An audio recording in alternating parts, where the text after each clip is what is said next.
നടപടികൾ തടസ്സപ്പെടുത്തുന്ന പ്രതിപക്ഷം ആ 2 ദിവസവും ഒരു തരത്തിലുള്ള പ്രകോപനവും ഭരണപക്ഷത്തുനിന്നുണ്ടായില്ല.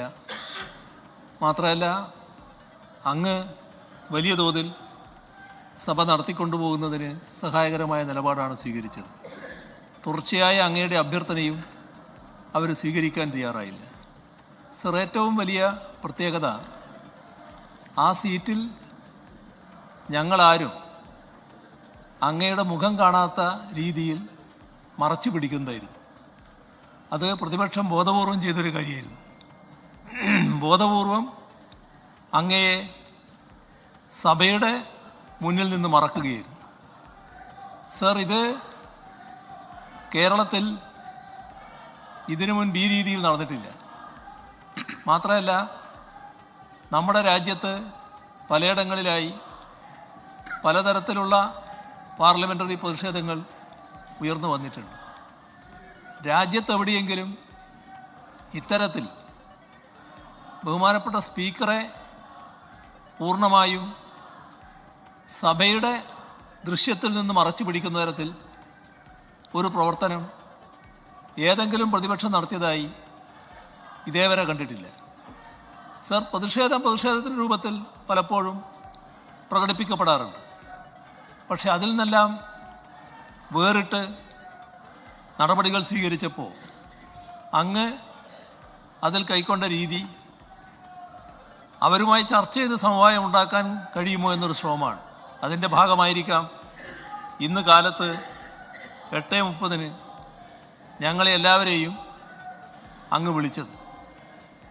സർ, 8:30 ഞങ്ങൾ ഭരണപക്ഷത്തുള്ള കക്ഷി നേതാക്കളെല്ലാം അങ്ങയുടെ അറിയിപ്പനുസരിച്ച് അവിടെ എത്തിച്ചേർന്നു.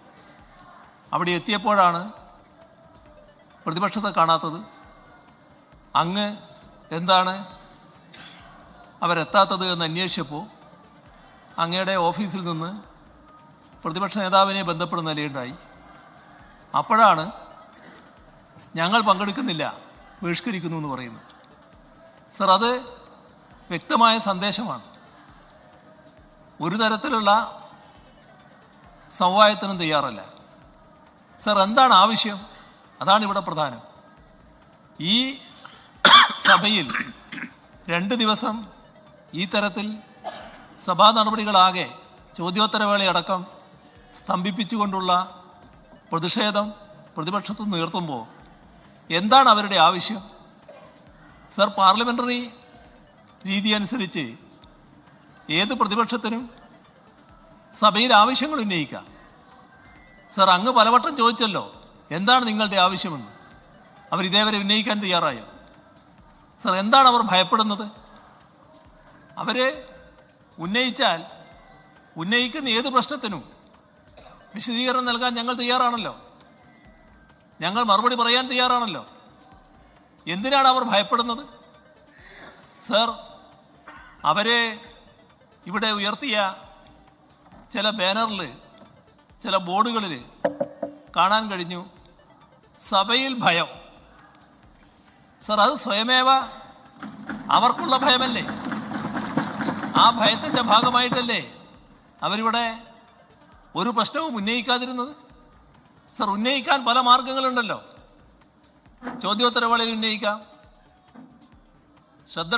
അടിയന്തര പ്രമേയമാകാം, ശ്രദ്ധ ക്ഷണിക്കലാകാം, സബ്മിഷനാകാം. ഇതിനെല്ലാം പുറമെ പല ഘട്ടങ്ങളിലായി പ്രതിപക്ഷ നേതാവ് അദ്ദേഹത്തിൻ്റെ പ്രത്യേക അവകാശം ഉപയോഗിച്ചുകൊണ്ട് അങ്ങയുടെ അനുമതിയോടുകൂടി തന്നെ പല കാര്യങ്ങളും ഇവിടെ ഉന്നയിക്കാറുണ്ട്. അങ്ങനെയുള്ള പല മാർഗങ്ങളുണ്ടല്ലോ. ഇതിലേതെങ്കിലും ഒരു മാർഗം ഇതേവരെ സ്വീകരിക്കാൻ അവർ തയ്യാറായോ? എന്താ അത് കാണിക്കുന്നത്? അവർ ഭയപ്പെടുന്നു, വസ്തുതകളെ ഭയപ്പെടുന്നു. വസ്തുതകൾ അവർക്ക് വലിയ വിഷമകരമായ രീതിയിൽ ഉയർന്നു വരും. അത് ഭയപ്പെട്ടുകൊണ്ട് ഒന്നും സഭയിൽ ഉന്നയിക്കാൻ തയ്യാറല്ല. അതേസമയം വല്ലാത്തൊരു പുകമറ സൃഷ്ടിക്കാൻ നോക്കുക. സർ, പുകമറ സൃഷ്ടിക്കാൻ എളുപ്പമാണ്. കാരണം അതിന് അവർക്ക് അവരുടേതായ രീതികളുണ്ട്. ആ രീതികൾക്കനുസരിച്ച് അവരോട് ചേർന്ന് നിൽക്കുന്ന മറ്റ് സംവിധാനങ്ങളുമുണ്ട്. അതിനെല്ലാം ഉപയോഗിച്ചുകൊണ്ട് പുകമറ സൃഷ്ടിക്കാനാകുമോ എന്നാണ് നോക്കുന്നത്. സർ, ഞങ്ങൾ അത്തരത്തിലുള്ള ഒരു പുകമറയെയും ഭയപ്പെടുന്നില്ല. വസ്തുതകളായി അവതരിപ്പിക്കാൻ ഞങ്ങൾ തയ്യാറാണ്.